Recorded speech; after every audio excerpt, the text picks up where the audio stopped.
sits on the throne of college football. Where others had failed, LSU has now succeeded. The short history of the college football playoff had seen all 5 1 seeds fall short of the title. But this year, these Tigers entered the playoff #1, and now they've earned the official designation. This team of highly recruited players, many from the state of Louisiana, and future NFL draft picks were led by an adopted son from the state of Ohio. Joe Burrow shattered records en route to the Heisman Trophy, and now he's the 4th quarterback since the turn of the century to win the Heisman and the national title in the same year. He'll move on from Louisiana, likely to go back to the state of Ohio, likely to hear his name called first in the NFL draft. There was no need, however, to adopt a head coach. Born just 100 miles from Baton Rouge, Ed Orgeron has been coaching for 35 years.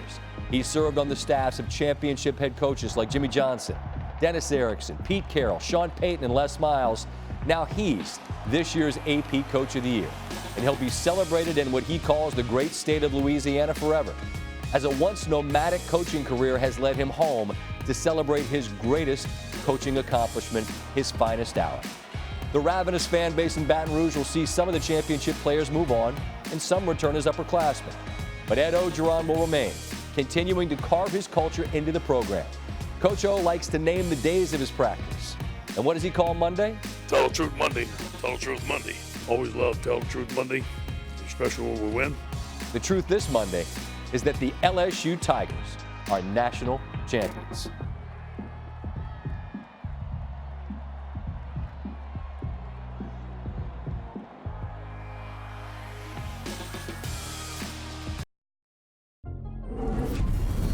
The NBA regular season tips off in 2 weeks, and the Western Conference finds itself without a clearly defined favorite for the first time in years.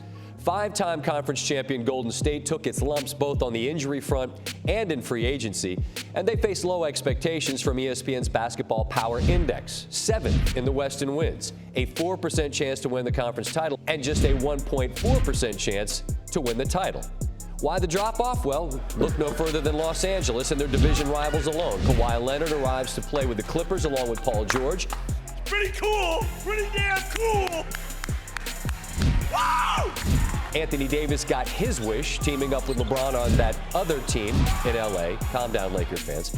Caesars has those two as the favorites to win the West. Speaking of Caesars, the highest win total they posted for a team in the West is Utah. The Jazz sit at 54.5 after bringing in Mike Conley to team up with Donovan Mitchell. Also rebooting their backcourt was Houston, which reunites James Harden with Russell Westbrook. We can throw Fruit Lobs to James if he still got it. They're 2 of the last 3 league MVPs. Portland has a star-studded backcourt already, but after being swept out of the Western Conference Finals, they imported Hassan Whiteside to team up with Jusuf Nurkic in the front court.